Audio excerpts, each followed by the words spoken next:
민주당 화이팅! 정권 교체 화이팅!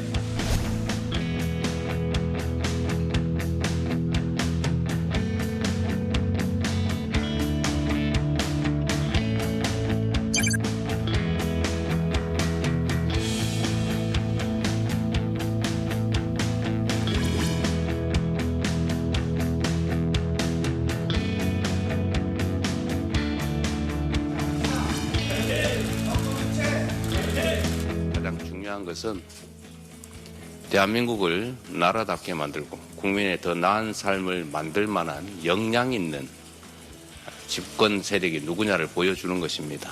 민주당의 경험과 실력을 유감없이 보여줄 수 있는 그런 경선이 되기를 기대합니다. 당당한 경제대통령, 유능한 경제대통령 후보 또는 대통령으로 평가받고 또 선택받을 수 있도록 최선의 노력을 다하겠습니다. 민주당 정권 교체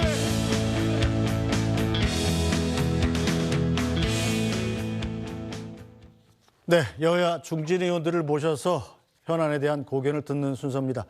자, 6.3 대선을 앞두고 민주당과 국민의힘 경선 대진표가 확정됐죠. 민주당은 이재명 전 대표 그리고 김동연 경기지사, 김경수 전 지사가 후보 등록을 마쳤습니다. 오늘은 민주당 대선 경선과 관련해서 민주당 5선 중진인 정성호 의원과 함께 자세히 짚어보겠습니다. 정 의원님 어서 오세요. 네, 안녕하십니까. 네, 조금 전에 이 여야 패널들과 함께 전용기 의원이 지금 민주당 경선 규칙에 대해서 한참 얘기하다가 네. 시간이 모자라서 그냥 갔는데 예. 민주당 경선 규칙이 사실은 뭐 김두관 후보 같은 분은 이제 아예 경선 불참을 선언해 버렸고요. 네. 김동연 지사나 뭐 다른 분들 비명 주자들한테는 좀 불만 좀 있었던 것 같아요. 네. 그럴 바에 민주당은 뭐 이재명 대표가 지지율이 압도적인데 네. 그냥 비명 주자들이 원하는 대로 좀 수용해 줬으면 모양이 어땠을까 하는 네. 생각도 듭니다. 네. 뭐 여러 이야기가 있겠지만은 네. 가장 큰 원인은 권리당원들에게 공직선거권, 투표권을 바로 주냐 안 주냐 그 문제가 핵심입니다. 사실은 권리당원들은 당비를 납부하 1년 이상 전에 당원에 가입하고 6개월 네. 이상 당비를 납부해야 되거든요. 근데 이분들이 하는 게 당비도 납부하죠. 그다음에 선거운동도 해주죠. 이번에 탄핵 집회에도 참여해주죠. 이런 분들이 가장 적극적인 참여층입니다. 네. 근데 이분들에게 공직선거권을 주지 않고 일반 국민과 똑같이 한다고 하면 그분들의 불만이 많죠. 2012년도 대선 때 같은 경우는 권리당원이 한 12만 명 정도에 불과했습니다. 그렇기 네. 때문에 국민정당 또는 대중정당으로서의 위상을 확보하고 많은 분들이 참여하기 위해서 완전 국민 경선이 가능했었는데 지금은 권리당원만 한 120만 명이 넘거든요. 일반 당원까지 합치면 한 400만을 육박합니다. 그런데 그 당시보다 10배 이상 권리당원들이 늘었는데 이분들에게 공직선거권을 주지 않는 건 굉장히 불만이 많고요. 그렇기 때문에 전당원 투표를 해보니까 97% 한 뭐 이상의 당원들, 중앙위원들이 찬성을 했기 때문에 그렇게 갔던 거고 네. 이재명 대표가 뭐 이거 의도해갖고 룰을 그렇게 만든 건 아니다라고 저는 말씀드릴 수 있습니다. 네. 자, 알겠습니다. 자, 어쨌든 이 세 후보가 경선 룰에 동의를 했기 때문에 경선이 치러지게 됐는데 사실상 뭐 저도 정치 프로를 진행하다 보면 네. 민주당 얘기는 별로 할 게 없습니다. 그런 이유는 짐작하시겠죠. 이재명 대표의 지지율이 워낙 압도적이기 때문인데 막판에 뭐 변수가 생길 가능성 같은 것들은 염두에 두고 계신 게 없나요? 근데 과거의 그 대선을 보면 네. 말 한마디 때문에 네. 지지율이 출렁이곤 합니다. 저는 그렇기 때문에 우리 당이나 후보가 초지일관 겸손하게 또 국민의 목소리를 경청하고 낮은 자세로 임해야 된다고 생각합니다. 자만하면 곧 망하는 길이거든요. 그렇기 때문에 저는 그런 면에서 뭐 후보나 또는 당이 늘 겸손해야 된다. 가장 낮은 자세로 또 태도를 바르게 해야 된다는 주장 그런 얘기를 자주 하고 있습니다. 네, 어쨌든 가장 강한 주자가 이재명 전 대표니까 이재명 전 대표 얘기부터 해보겠습니다. 자, 얼마 전에 지금 유시민 작가와의 대담에서 차기 정부의 과제에 대해서 언급을 했던 말이 회자가 되고 있는데요. 그 장면 잠깐 보겠습니다. 사람을 괴롭히는 게 즐거운 사람도 있는데 저는 거기에 에너지 쓰는 게 너무 아까워요. 이 짧은 5년 주어진 시간이 얼마나 귀한 시간이에요. 근데 그거를 누구를 옛날에 너무 멋졌지 그래가지고 그걸 쫓아다니면서 뭘 한다고 하는 게 얼마나 낭비입니까? 수사와 기소를 분리를 해야 돼요. 그게 법무부 안에 있든 어디에 있든 수사 담당 기관, 기소 공소유지 담당 기관은 분리하는 게 맞습니다. 그러니까 수사기관끼리도 서로 견제해야 돼요. 그렇죠. 점하면 안 돼요. 몇 군데를 저는 공수처를 대폭 강화할 생각이거든요. 네, 자 이재명 대표가 한 얘기 크게 두 가지 정도로 추려보면 정치보복하지 않겠다 1번, 네. 그리고 공수처를 대폭 강화하겠다 2번입니다. 네. 정치보복하지 않겠다라고 이렇게 강조를 한다는 얘기는 많은 사람들이 이재명 대표가 대통령이 되면 정치보복하지 않을까 이런 두려움을 갖고 있다는 뜻이기도 하지 않습니까? 네. 그 이유는 지난 3년 동안 이재명 대표가 과거 어떤 대선 후보보다도 가혹한 그 정치 보복적 수사, 정치 탄압의 대상이었거든요. 그렇기 때문에 보통 사람 입장에서 보면 저런 정도로 정치 보복 당하고 정치 탄압을 당하면 집권하게 되면 보복하지 않겠냐 이런 선입관 때문에 그런 것 같습니다. 네. 그러나 우리가 수십 년 동안 공산주의자를 몰리고 빨갱이라는 소리를 들으면서 정치 보복을 당했던 김대중 전 대통령 네. 같은 경우는 전혀 그런 일이 없었거든요. 네. 국민을 통합하려고 했었습니다. 이재명 대표도 지난 3년 동안 윤석열 정권의 유일한 성과가 이재명 대표를 사법 처리하는 거였습니다. 그런데 기소에는 성공했죠. 네. 그러나 법원에서 두 건 이미 무죄가 났습니다. 그런 점에 관련해 갖고 본인은 국가가 굉장히 좀 위기 상황이기 때문에 그 위기 극복에 전념해야지 적폐청산 또는 정치보복 이런 데 신경 쓸 시간이 없다. 일관되게 이야기하고 있고요. 저는 그렇게 하지 않으라고 저는 확신하고 있습니다. 네. 네. 자, 공수처를 대폭 강화하겠다라는 얘기는 또 어떤 얘기인가요? 이번에 윤석열 전 대통령의 수사 과정에서 공수처의 수사 역량이나 뭐 이런 것들에 대한 상당한 문제점이 제기되지 않았었습니까? 그 지난번에 그 공수처를 설립하는 과정에서 네. 조금 부족한 점들이 많이 있었습니다.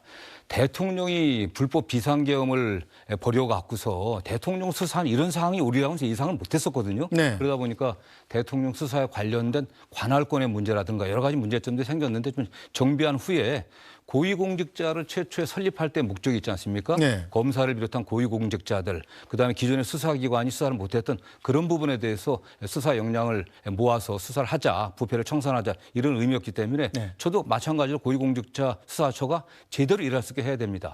그리고 지난 3년 동안 대한민국 검찰의 행태를 보면은 정권의 사적 목적을 위해 갖고 정적 제거 탄압에만 집중해 왔습니다. 네. 그래서는 안 되거든요. 그렇기 때문에 검사는 최초의 그 3년 전에 검경 수사권 조정했을 때 원 취지대로 가갖고 검찰은 기소청 또는 공소청으로서 역할에 집중하고 나머지 수사 역량은 국가수사본부 그다음에 공수처 여기에 집중해야 될 것으로 보고 있습니다. 네. 네. 자, 이번 대선은 뭐 갑자기 치러지는 조기 대선이기 때문에 6월 3일 날 자금 대통령이 누가 되느냐 결정이 되면 곧바로 6월 4일부터 대통령 업무를 시작을 해야 되잖아요. 네, 그렇습니다. 네. 자, 그렇다면 그 업무를 어디서 해야 되는지, 네네. 용산에서 해야 되는지, 청와대로 들어갈지, 아니면 세종으로 갈지 여기에 대한 의견이 분분합니다. 네네네.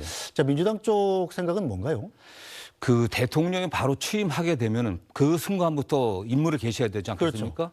바로 군의 업무보고를 받아야 되거든요. 합참의장으로부터 군 상황들, 국가안보태세 점검 상황부터 보고를 받아야 되는데 지금 다른 데 그런 시설들이 제대로 되어 있지는 않습니다. 네. 그렇기 때문에 바로 청와대는 이미 경호라든가 또는 보안상의 여러 가지 문제점이 노출되어 있기 때문에 청와대를 쓰려고 하면 완전히 다시 고쳐야 되죠. 그렇죠. 세종 같은 경우는 지금 집무실이 아직 준비가 안 돼 없죠. 있습니다. 예. 현 상황에서 뭐 대통령이 되지 않은 상황에서 집무실 문제를 거론하는 게 좀 시기가 부적절한 측면이 있지만 누가 네. 되더라도 다만 용산에 들어가서 계속 집무하는 건 좀 문제가 있다고 생각합니다. 그건 윤석열 대통령이 처음에 옮기지 말아야 될 걸 옮겼던 거거든요. 거기는 뭐 보안이라든가 경호 또는 여러 측면의 문제가 있고 가장 큰 문제가 대통령 집무실이 국방부라든가 합참, 군부, 지휘부하고 같이 있는 거거든요. 네. 그러다 보니까 대통령이 그 자리에서 비상계엄 모의했던 겁니다. 그렇지만 어쨌든 당장은 바로 안 되더라도 길게 봤을 때 노무현 대통령의 수건이었던 국가균형발전, 행정수도 이전 이런 것들을 좀 과만해갖고 세종으로의 어떤 집무실 이전 문제는 좀 검토해야 된다고 보고 있고요. 네. 다만 구체적으로 처음에 어디 가서 일을 시작할 건지 초기에 네. 그런 거는 좀 제가 대선 경선 과정, 경선이 끝나고 본선 들어가면서 좀 준비해갖고 발표하지 않을까 생각합니다. 네, 자, 민주당의 다른 경선 후보인 김동연 경기지사 그리고 김경수 전 지사 같은 경우는 대통령실은 세종으로 가야 한다 이런 주장을 하고 있더군요. 어떤 내용인지 들어보겠습니다. 새로운 대통령 선출에 앞서 그 첫걸음으로 내란의 본산인 용산의 대통령실을 단 하루도 사용하지 않을 것을 여야가 함께 약속할 것을 제안합니다. 저는 다음 대통령은 반드시 취임 초부터 세종집무실을 마련하고 그 세종집무실에서의 집무 시간을 최대한 늘려야 한다고 생각합니다. 자, 세종은 뭐 정부 청사가 있으니까 지금 대통령 집무실도 임시겠지만 있는 것 아닙니까? 그 대통령이 되면 가장 중요한 게 국가안보, 국방에 관련된 사항들을 보고하고 바로 즉시 지시할 수 있는 그런 시스템들이거든요. 지금 그런 시스템들 과연 세종에 있는지는 전 정확히 모르겠습니다. 그렇기 때문에 어느 분이 되든 간에 대통령 되신 다음에 바로 어디 갈 건지 문제는 좀 그분들이 결정돼야 될 문제지만 용산에서 대통령이 계속 집무한다는 건 불가능하지 않겠습니까? 그게 지금 이미 이전부터 잘못된 거기 때문에 첫 단추가 잘못 끼워졌습니다. 그건 옮겨야 되겠지만 어떤 곳에 가서 할지는 좀 더 신중해야 된다고 보고 있고요. 저도 개인적으로나 민주당의 일반적인 분위기는 노무현 대통령이 추진했던 세종으로 행정수도 이전 문제와 결부시켜갖고 지금 세종에 정부 부처가 있고 대통령 집무실이 서울에 있기 때문에 행정의 낭비와 비효율성이 너무너무 심합니다. 이런 것들을 해결하기 위해서라도 그런 것들이 적극 검토돼야 된다고 저도 생각하고 있습니다. 네, 자 이재명 전 대표 얘기 좀 계속 이어가 보죠. 이재명 전 대표가 이제 요즘 계속 영상으로 발표를 하고 계시던데, 자, 특이한 것은 약간 이재명 대표 복장이 바뀌었습니다. 전에는 정장에다 이제 방탄조 끼고 다니셨잖아요. 그런데 이게 이 크림색 니트를 요새 자주 입으시더라고요. 뭐 특별한 전략이 있습니까? 아니, 어쨌든 그 국민들은 어쨌든 뭐 지난 3년 동안 너무나 가혹한 탄압을 받지 않았습니까? 그런 면에서 저분이 어쨌든 그런 거에 대한 분노심이 있지 않겠나 그런 우려도 하고 있고요. 그다음 이재명 대표의 강점이 강한 추진력 아니겠습니까? 추진력에 대해서는 긍정적인 측면도 있지만 약간 좀 두려움을 느끼는 분도 계십니다. 근데 사실은 그렇지는 않거든요. 그런 면에서 저는 최근에 여러 가지 뭐 복장, 그 코디나 이런 것들이 잘하고 있다고 보고 있고요. 국민들에게 정말 이재명 대표가 갖고 있는 강점 중에 하나가 우리 사회 사회적 약자들, 서민들, 어려운 분들에 대한 그 진정성 있는 그 연민이라든가 공감 능력이거든요. 그런 걸 좀 표현하는 국민들이 아직은 잘 모릅니다. 그런 것들의 어떤 표현을 위해서라도 좀 부드럽게 하는 게 더 좋다고 생각합니다. 어찌 보면 이 정성호 의원처럼 이재명 대표랑 오랜 시간 사귀어온 분이 없잖아요. 제가 정치권 인사 중에서 가장 오랫동안 알고 지내왔습니다. 사시 동기이기도 하고. 네, 그래서 한 38년 정도 됐죠. 이재명 대표를 사실상 정치권으로 인도하신 분이 정성호 의원 아닙니까? 그렇지는 않습니다. 본인의 의지로 이게 정치권에 들어왔는데 정치권에 들어와서는 특히 2017년도 대선에 나간다고 했을 때 문재인 대통령, 뭐 안희정 충남지사, 이재명 성남시장 나갈 때 이재명 성남시장이 되리라고 생각했겠습니까? 그러나 이재명 대표와의 그런 우정 때문에 그 캠프에 가서 제가 총괄 그 경선 본부장을 맡았었고요. 그 다음에 경기도지사 나갈 때도 굉장히 어려웠습니다. 그때도 경기도 선대위원장을 맡았기 때문에 정치적인 뭐 동지로서 지금까지 같이 해오고 있습니다. 뭐 사석에서 만나면 정성호 의원을 이재명 전 대표가 형이라고 부른다고 들었습니다. 공석에서도 그렇게 부릅니다. 그래요? 인간적으로 38년 동안 지켜본 인간 이재명은 어떤 모습입니까? 조금 전에 말씀드린 것처럼 굉장히 어려운 삶을 살았거든요. 굉장히 힘들고 어려운 삶을 살았지만은 그 자기가 살아온 그 삶에 대한 깊은 애정을 갖고 있고 그 과정에서 만났던 많은 우리 사회 사회적 약자들, 어려운 분들, 힘없는 분들 이런 분들을 위해서 자기가 권한이 있다고 하면 정말 그들을 위해서 봉사하겠다고 하는 그런 공감 능력, 그런 열정이 있다는 게 저 이재명 대표의 가장 큰 장점이라고 생각합니다. 자, 지금 민주당을 제외한 진영에서는 모두 다 반 이재명 빅텐트로 뭉치는 분위기입니다. 이건 어떻게 보고 계시나요? 아니 그 반 이재명이 아니라 내가 대한민국의 국가를 경영할 능력이 있다. 대한민국의 현재 경제 위기, 민생 위기를 극복할 능력과 비전이 있다. 정책이 있다. 이걸 보여줘야 되지. 이재명 대표의 문제점 지적하고 이재명을 이길 후보다라는 것은 저는 뭐 그들이 스스로 자격이 없다는 걸 증명하는 것 같아요. 그게 혼자서는 안 되니까 여럿이 모여갖고 뭐 빅텐트다 뭐 이런저런 얘기를 하는데 저는 뭐 그런 과거에 그런 사례가 성공한 적이 없습니다. 소위 말하면 그 뇌피셜적인 또는 뭐 정신 승리적인 그런 뭐 구상에 불과하다고 생각하고 있고요. 결국 국민의힘 스스로가 지금 3년 동안 집권당을 했지만은 스스로의 역량 있는 자질과 능력이 검증된 후보를 못 만들어냈다는 걸 자인하고 있는 거 아니겠습니까? 자, 또 한 가지 이번 대선에서 눈에 띄는 점이 하나는 바로 한덕수 대통령 권한대행의 행보입니다. 자, 대통령이 나오지 않겠다 이런 명시적인 선언이 없는 상태에서 마지막 소명을 다하겠다. 약간 좀 알쏭달쏭한 얘기를 하면서 어제는 또 광주에 이 기아차 공장을 방문을 했습니다. 일단 그 장면 잠깐 보고 가겠습니다. 우리 광주 지역의 대표 기업인 기아 모터랜드 광주에서 우리 자동차 산업을 이끌고 계시는 여러분들을 뵙게 돼서 반갑습니다. 저희는 지난번 4월 8일 트럼프 대통령과 통화를 통해서 대미 협상에 최선의 노력을 기울이고 있습니다. 광주 지역 1위 기업인 기아 오토랜드를 중심으로 부품 협력업체와 함께 자동차 산업의 경쟁력 확보를 위해서 특별히 노력해 주시기 바랍니다. 네, 뭐 지금 미국과의 자동차 관세 문제가 긴급 현안이기 때문에 일견 보면 총리이자 대통령 권한대행으로서 광주의 자동차 공장을 방문하는 것은 하나도 이상하지 않을 수 있습니다만 시점이 시점이고 이 한덕수 권한대행은 전주 사람이잖아요. 호남 출신 대통령을 위한 행보다.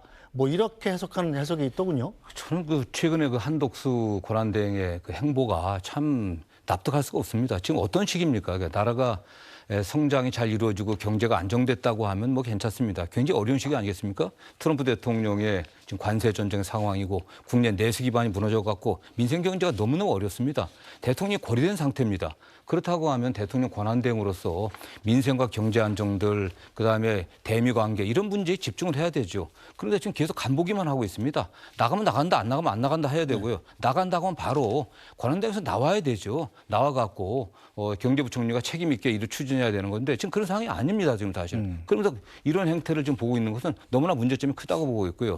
저는 그게 결국에는 집권당인 국민의힘이 자생 능력 있는 후보가 없다 보니까 지금 국무총리에게 어쨌든 뭐 메시지를 보내고 뭔가 좀 끌어들이려고 하는 행태들을 중진들이 나서서 보내고 있습니다. 네. 또 개인적으로는 한덕수 총리가 어쨌든 윤석열 대통령 3년 동안 함께 해온 분 아니겠습니까? 그리고 윤석열 대통령과 뗄래야 뗄 수 없는 관계고 이건 뭐 윤석열 대통령과 어쨌든 상당한 공감을 갖고 하는 행보가 아닌가 그렇게 의심할 수밖에 없습니다. 네, 지금 민주당은 한덕수 권한대행에 대한 재탄핵도 추진했었잖아요. 네네. 그 카드는 완전히 접은 건가요? 저도 그 재탄핵 문제는 한덕수 총리가 초기에는 국회에서 추천한 국회 청문회를 거치고 추천한 헌법재판관 3명의 임명을 거부했습니다. 말도 안 되는 이유를 갖고 거부해갖고 그 점에 관련돼갖고 헌법재판소에서 위헌이다고 분명히 판결을 했습니다. 그런데 그 다음에 대통령 목에 또 헌법재판관에 관련해서 본인이 지명을 했어요. 그런데 그 전혀 논리가 많이 바뀐 겁니다. 그 이전까지는 총리 권한대행의 권한은 소극적인 거기 때문에 현상유지적으로 해야 된다. 적극적 권한 행사해서는 안 된다. 그러니까 헌법재판관도 임명할 수 없다. 이렇게 해놓고 대통령 목에 대해서는 또 이상한 논리를 들이대갖고 또 임명을 해버린 겁니다. 저는 이런 행태가 얼마나 위헌적입니까? 그렇기 때문에 그중에 한 분 같은 경우는 뭐 이완규 법제처장 같은 경우는 매우 문제가 많고 내란죄 공범으로 지금 수사 대상입니다. 이런 분을 지명했던 거거든요. 그래서 그런 위헌 행위에 대해서 제가 경고를 하는 의미에서 탄핵 외에는 다른 방법이 없지 않냐 얘기를 했지만 다만 현재 국가 안팎의 상황이 너무나 어려운 상황 아니겠습니까? 경제 위기적인 상황에서 또 총리 권한대행을 탄핵한다는 게 또 국민들이 보면 어떻게 생각하느냐. 국민들이 더 불안해하기 때문에 좀 우리가 신중해야 되지 않겠냐 이렇게 얘기를 했던 겁니다. 네. 알겠습니다. 자, 이재명 전 대표 얘기 좀 해보죠. 저 선거법 위반 사건 2심에서 무죄가 선고되면서 대선 전까지 사법 리스크, 이른바 사법 리스크는 상당히 좀 벗은 상황인데 일각에서는 대통령이 돼도 현재 진행 중인 재판은 계속 돼야 되는 것 아니냐 이런 주장도 있습니다. 그건 저는 일부의 주장뿐이라고 생각합니다. 헌법 84조가 현재 이런 상황을 아무도 예상하지 못했습니다. 그렇기 때문에 근데 그 입법 취지는 뭐냐? 대통령이 민주적 정당성을 갖고 있는 대통령의 그 업무 수행의 안정성을 갖다가 확보해 주기 위한 거거든요. 그래서 내란 외환죄 외에는 다른 형사범죄로서는 소추할 수 없다. 소추할 수 없다는 건 수사도 안 되고 기소도 안 되고 재판도 진행되는 재판도 중단해야 된다는 의미지. 어떻게 진행 중인 재판을 갖다가 그대로 진행하면서 대통령의 직무의 안정성을 우리가 기할 수 있겠습니까? 저는 그래서 이건 뭐 대다수의 헌법학자들도 저 재판 진행은 중단된다는 게 대다수의 학설이고요. 또 그렇게 돼야 된다고 보고 있습니다. 네, 뭐 시간이 1분밖에 안 남아서 이 질문만 짧게 드리겠습니다. 자, 일각에선 만약에 민주당 이재명 전 대표가 대통령이 된다면 민주당이 국회 절대 다수 의석을 점한 상태에서 행정 권력까지 가서 견제할 세력이 없어진 것 아니냐 이런 걱정도 합니다. 어떻게 대답하시죠? 지난 3년간 윤석열 대통령이 워낙 폭주했기 때문에 국회 다수당으로서 민주당이 여러 가지 어쨌든 거기에 대항하면서 국민들 보기엔 약간 폭주한다는 오해를 받았습니다. 그러나 민주당이 다수당으로서 집권 여당이 된다고 하면 소수 야당과 반드시 협의하고 합의해서 모든 안건들을 처리할 것이다. 저는 그렇게 확신할 수 있고요. 저도 그렇게 하려고 하고 있습니다. 네. 알겠습니다. 약속하신 거죠? 네. 자, 오늘 말씀 여기까지 듣겠습니다. 자, 민주당 정성호 의원이었습니다. 고맙습니다. 감사합니다. 네, 오늘 뉴스 브리핑은 세월호 참사 11주기 기념 기억식과 관련해서 생중계를 해드리기 때문에 여기서 좀 짧게 마치겠습니다. 고맙습니다.